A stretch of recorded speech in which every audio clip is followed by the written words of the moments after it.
दोस्तों, स्वागत है आपका मेरे YouTube चैनल इंग्लिश बाबू पर। और आज मैं फिर हाजिर हूँ आपके साथ एक नई स्टोरी लेकर। और दोस्तों, आज जो स्टोरी मैं आपके लिए लेकर आया हूँ ये एक मॉरल स्टोरी है। बहुत ही अच्छी बढ़िया कहानी है, बहुत ही अच्छे मॉरल के साथ कहानी सुनने में आपको मज़ा आएगा। उसके अलावा दोस्तों, आज की इस स्टोरी में आपको कुछ नए इंग्लिश के वर्ड मीनिंग सीखने को मिलेंगे, उनकी करेक्ट प्रोनाउंसिएशन के बारे में पता चलेगा। और हमेशा की तरह जो इसका ग्रामर का पार्ट है उसे बिल्कुल डिटेल में कवर करेंगे, तो एक एक स्ट्रक्चर को आप बड़ी आसानी से सीख पाएंगे। तो चलिए दोस्तों, आज की इस कहानी को हम शुरू करते हैं और सबसे पहले कहानी का टाइटल देखते हैं।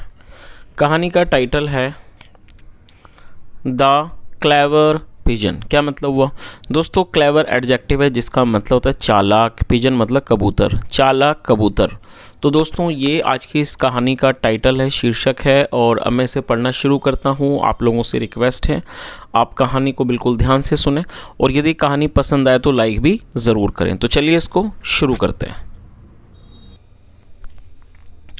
Once upon a time there lived a bird catcher who was an expert at catching birds। क्या मतलब हुआ? Once upon a time. दोस्तों, ये जो वाक्य है ये पास्ट इंडेफिनिट का अफर्मेटिव वाक्य है। और जब हम पास्ट इंडेफिनिट में अफर्मेटिव का वाक्य बनाते हैं तो वहाँ वर्ब की सेकंड फॉर्म का यूज़ किया जाता है। लिव का मतलब किसी स्थान पर रहना, निवास करना, और सेकंड फॉर्म है lived.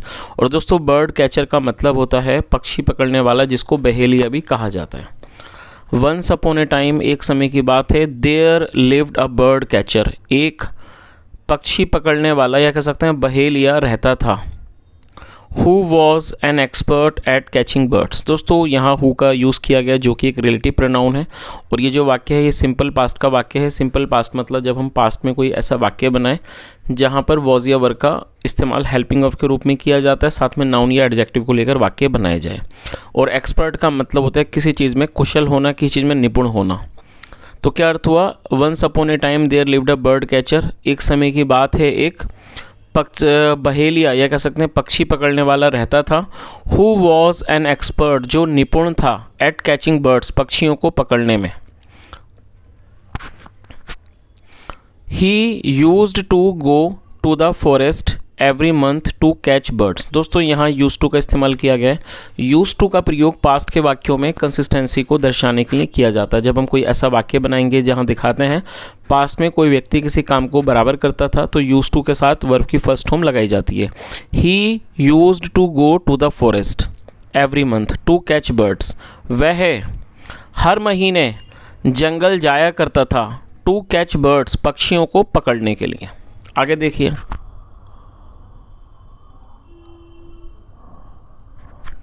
One day he saw a flock of pigeons soaring above the forest। क्या अर्थ हुआ? One day he saw a flock of pigeons। दोस्तों, ये जो वाक्य है ये भी पास्ट इंडेफिनिट का वाक्य है जहाँ सेकंड फॉर्म लगाई जाती है। सी मतलब देखना, सेकंड फॉर्म है सॉ, SAW। और फ्लॉक का मतलब झुंड, फ्लॉक ऑफ पिजन्स मतलब पक्षियों का झुंड। सोर का मतलब होता है उड़ान भरना। वन डे एक दिन, ही सॉ उसने देखा, अ फ्लॉक ऑफ पिजन्स एक पक्षियों के झुंड को, पक्षियों के झुंड को, समूह को, soaring above the forest, above मतलब ऊपर, फॉरेस्ट मतलब जंगल, जंगल के ऊपर उड़ते हुए उसने एक पक्षियों के, कबूतरों के झुंड को देखा। व्हाट ब्यूटीफुल बर्ड्स, कितने सुंदर पक्षी हैं। ही थॉट उसने सोचा। I would catch them the next time, तो उसने क्या सोचा? I would catch them, catch मतलब पकड़ना, I would catch them the next time, अगली बार मैं इन्हें पकड़ूंगा। They would surely fetch me a good price. और दोस्तों, दे का मतलब वे या वे लोग। जब सब्जेक्ट में एक से ज़्यादा लोग होंगे तो दे का यूज़ किया जाएगा। और फैच का मतलब होता है किसी चीज़ को दिलवाना, लाना। श्योरली मतलब निश्चित रूप से, जो कि एडवर्ब है। दे would surely fetch me a good price, ये मुझे निश्चित रूप से अच्छी कीमत दिलवाएंगे। चलिए आगे देखिए।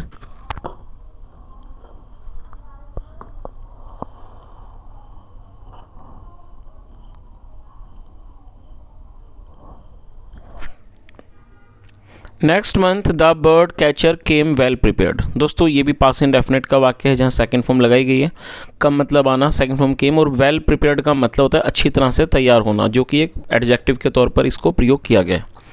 Next month the bird catcher came well prepared, अगले महीने बहेलिया अच्छी तरह से तैयार होकर आया। He had a big net and lots of grain. दोस्तों ये जो वाक्य है ये पास्ट का पजेसिव वाक्य है।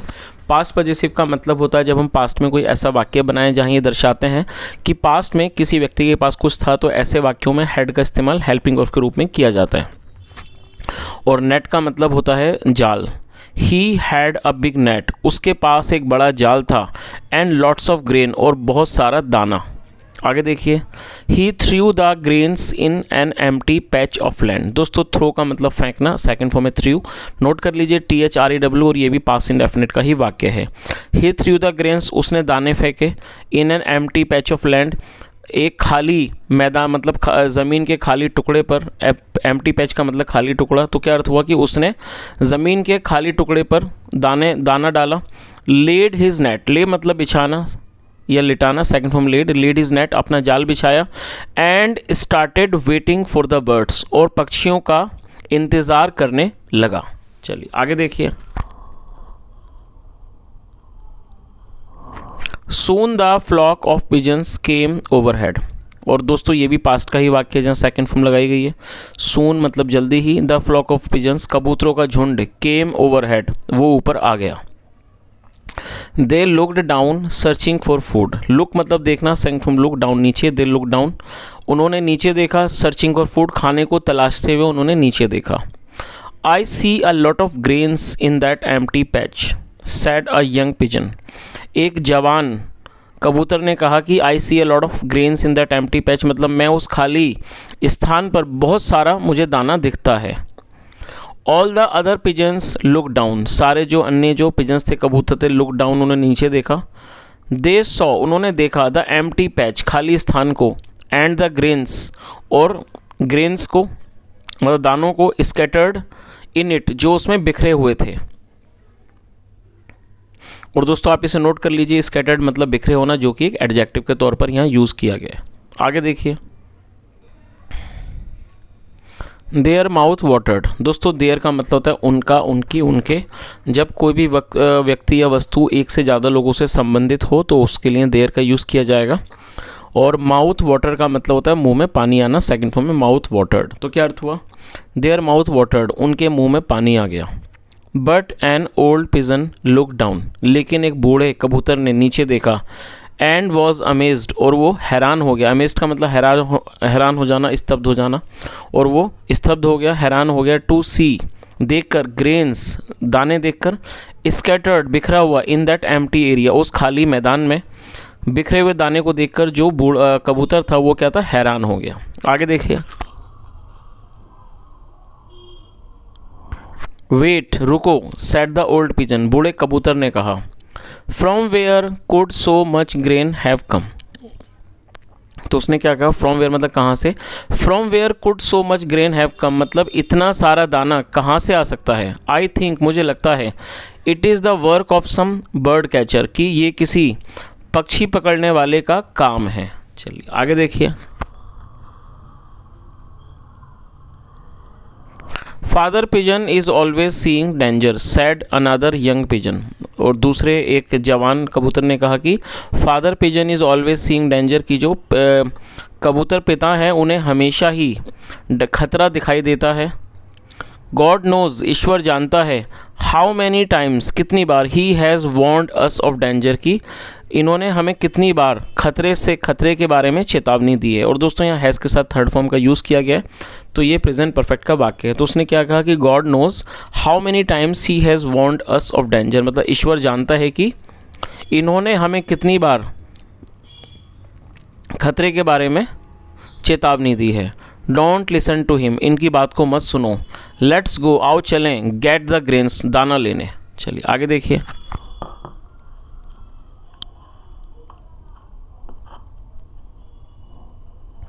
दे dived down and started eating the grains. Dive down का मतलब होता है नीचे गोता लगाना, second form dived, they dive down. और दोस्तों दे का मतलब वे या वे लोग, जब सब्जेक्ट में एक से ज़्यादा लोग होंगे तो जब प्लूरल तब इसका दे का यूज़ किया जाता है, जो कि एक प्लूरल नाउन है। दे डाइव डाउन उन्होंने नीचे गोता लगाया, and started eating the grains और उन्होंने दाने को, ग्रेन्स को खाना शुरू कर दिया। हंग्रीली, भूखे रूप से, हंग्रीली मतलब भूखे रूप से, भूख से, और ये एडवर्ब है जहाँ पर एलवाई पे आता है तो दोस्तों वो एडवर्ब होता है।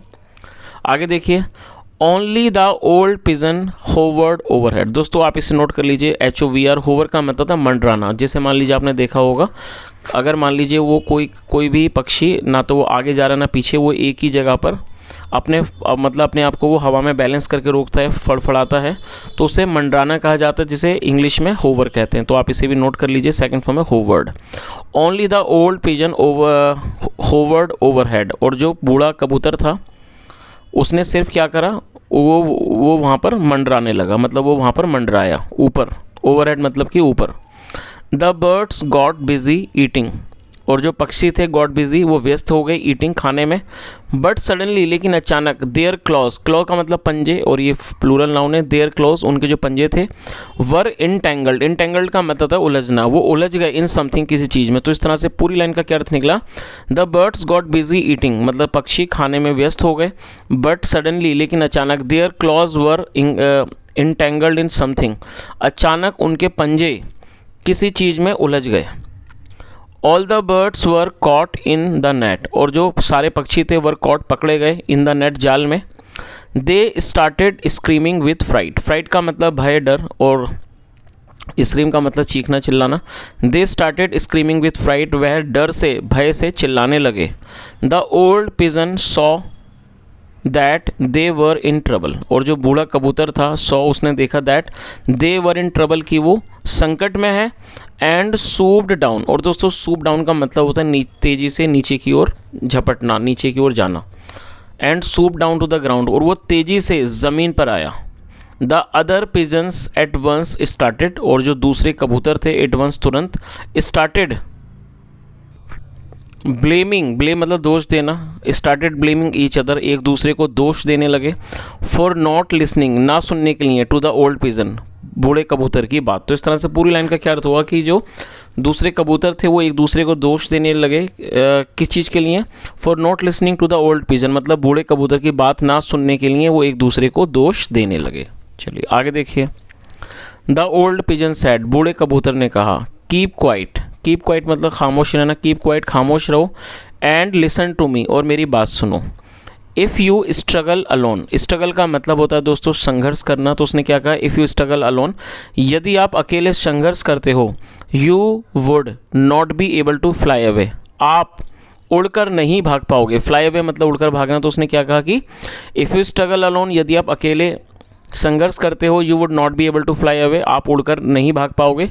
बट लेकिन, इफ़ यू स्ट्रगल टुगेदर, लेकिन यदि आप सब एक साथ संघर्ष करते हो, you would be able to make it, आप ऐसा कर पाओगे। मेक इट का मतलब कर पाना। तो उसने क्या कहा कि यदि आप सब, इफ़ यू स्ट्रगल टुगेदर, यदि आप एक साथ संघर्ष करते हो, you would be able to make it, आप इसे कर सकते हो। वेट फॉर माई सिग्नल, मेरे सिग्नल का मतलब मेरे इशारे का इंतज़ार करो। देन फिर ऑल फ्लाई टुगेदर, और फिर सब एक साथ उड़ना। चलिए आगे देखिए।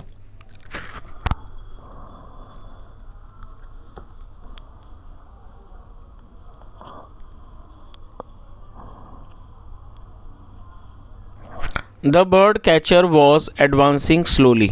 और दोस्तों एडवांस का मतलब यहाँ पर वर्ब के रूप में इसको यूज़ किया गया। इसका मतलब होता है बढ़ना, आगे की ओर बढ़ना है, पीछे की ओर से एडवांस कहा जाता है। The bird catcher was advancing slowly. और ये पास्ट कॉन्टिन्यूस का वाक्य है जहाँ पर वॉज वर्ब के साथ वर्ब की फोर्थ फॉर्म लगाई जाती है। जो बर्ड कैचर था, पक्षी पकड़ने वाला, बहेलिया, वॉज एडवांसिंग स्लोली, वो धीरे धीरे आगे बढ़ रहा था। श्योर दैट मतलब इस चीज़ से निश्चिंत, that he had caught the entire flock, कि उसने पूरे झुंड को वो पकड़ चुका था। और दोस्तों हेड के साथ थर्ड फॉर्म है, तो ये पास्ट परफेक्ट का वाक्य है।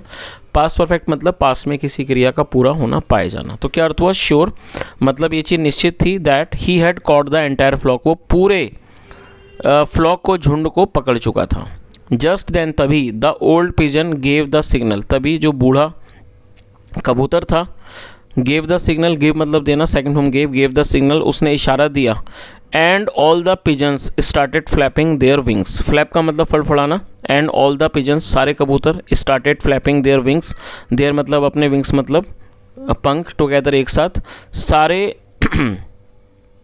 कबूतर एक साथ अपने पंखों को फड़फड़ाने लगे। तो इस तरह से पूरी लाइन का क्या अर्थ हुआ कि तभी जो बूढ़ा कबूतर था उसने एक इशारा दिया and all the pigeons started flapping their wings together, और सारे कबूतर एक साथ अपने पंखों को फड़फड़ाने लगे।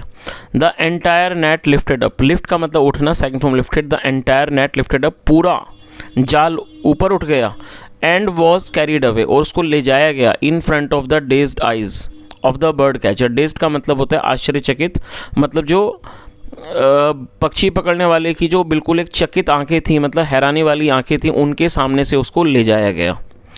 आई had underestimated the birds he thought, और थिंक मतलब सोचना, सेकंड में थॉट, और अंडर एस्टिमेट का मतलब होता है किसी का कम मूल्यांकन करना। तो उसने सोचा कि I had underestimated the birds, मतलब मैंने पक्षियों को कम आंका था। आगे देखिए,